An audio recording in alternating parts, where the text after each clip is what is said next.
Hey guys, my name's Skylar and this is my 2014 Toyota Tacoma. Today we're going to go over it and all the modifications I've done to it.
Alright, let's dive into it. So up front here we have a tube bumper I built. It's mainly 1.75 inch, a little bit of 1.5 inch DOM tubing. It's all bolt-on. It's got a two-piece skid plate with an Onyx 6 Baja Designs 10-inch bar recessed into the skid plate. Built it about 2 years ago, 3 years ago now. If I had to redo it, I would change a couple little things. I originally had it built by a local fab guy. It had a single skid plate. None of these tubes are here. I cut it all apart. Only tube left is the upper top tube and this middle tube. And then I rebuilt the center structure. But it does the job. And then up in the grill, we have the SDHQ LED light bar mounts. These are Onyx 6 30-inch bar and a S8 Baja Designs bar. I cut all of the grill out to fit the Onyx 6 bar. I think it turned out pretty sick. I wanted it to be sleek but also functional at the same time. It's plenty of light for this truck and does great. All right, getting into the suspension, we have a OG Total Chaos 3.5 over kit.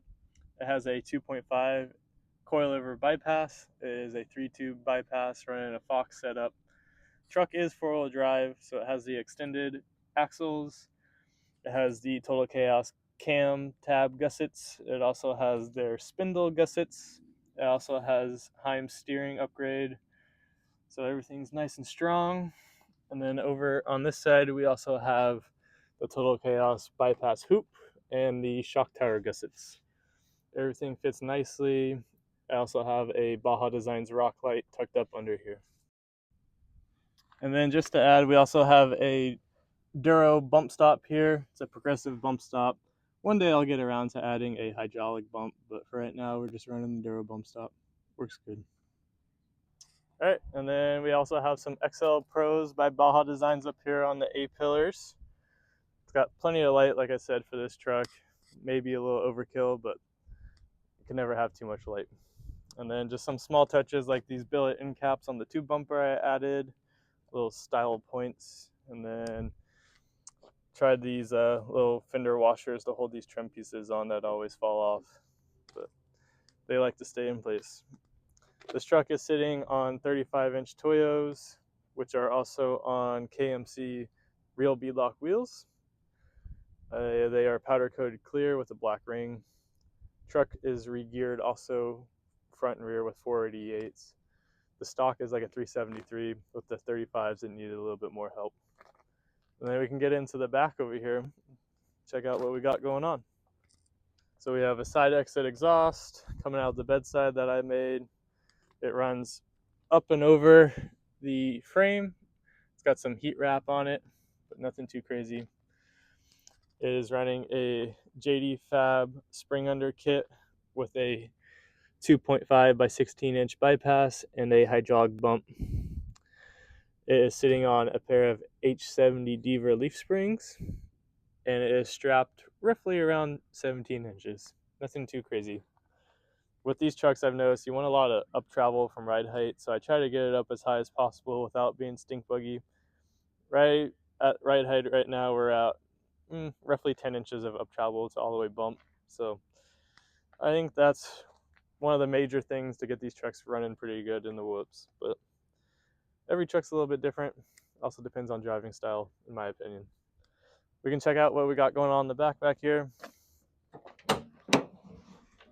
This is my soft topper that is falling apart.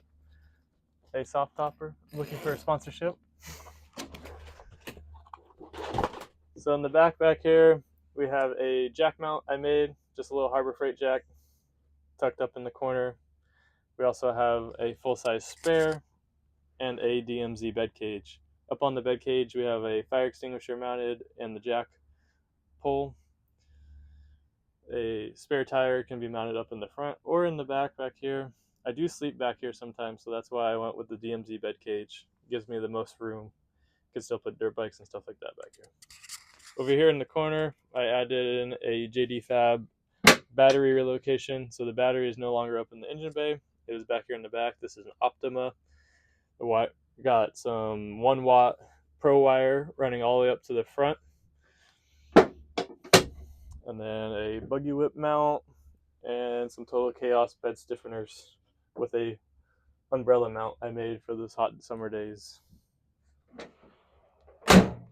On this side of the truck, you can see the battery box from the outside. I had to make a custom support just because my bedside supports were in the way. But so I welded an 1 3/4 tube from the bottom to the frame, sits on a plate, and it bolts to the box. These are some bedside supports I made and had powder coated. And then you can see the wire that runs down. This is the ground's right to the frame, and the power wire obviously runs all the way up to the front. Cool thing about the Pro wire is it has a dual layer protection. There's a hard plastic shell underneath the red rubber, gives it some nice durability, and then I also put it in some wire loom to protect it. Under here we have a Mitch-made billet carrier bearing. Thing is pretty solid. I haven't had a problem. It utilizes a Timken bearing, which is way stronger. We have a Black Widow exhaust. The exhaust is all stock, runs down, and then I cut it here, put a V clamp on it, runs up with a flex pipe over the frame rail. So in the back of the cab, we have a Evo Manufacturing third brake light. Runs a Baja Designs S2 chase light. It's a little hard to see with the soft topper on there, but it still works. And then on top of that, we have a rugged radio and race antenna. On the inside of the truck, in the center console, we have a rugged radio set up with an intercom. Pretty easy. Headsets are nice. Makes the truck real quiet, and you can listen to music as you're jamming along. And then right here we have my S-Pod mounted up. I cut it in, mounted it right here. Turned out pretty clean. I don't really like a bunch of different holes in the interior. Try to keep it as stock looking as possible. On the stock sliders, we're utilizing the Solo seat mounts to mount up some PRPs. These PRPs are the older Enduro Elites, but they're a reclining seat, which is nice. Need to get some new ones sooner or later. This is my daily driver, so it gets some wear and tear. And then we have a PRP steering wheel with a push-to-talk. All right, we can check out what's under the hood. Nothing too crazy under here, mainly just wiring. So I've decided to keep the motor all stock. It is the Iconic 4.0, has roughly 120,000 miles. Here is the control unit for the S-Pod, mounted up on a little power tray. Turned out pretty clean. All the wires are ran in loom, tucked away. Up here is my junctions for the battery connection. So this is running back to the battery. This is running the S-Pod. And then this is starter power and ECU power. This is the ground wires. Ground runs down to the frame, runs along the frame and then back to the ground that's mounted on the frame in the back. And then this is for the fuse box. Try to keep it clean, try to keep it tidy. Don't like a lot of wires running every which place. And then we also have a custom coolant overflow bottle because the stock one likes to leak out when you're off-roading. And then I also recently added a CSF dual row radiator, an all aluminum one, no more plastic tank a little bit stronger and don't want to get stranded out in the desert when it's 120 degrees.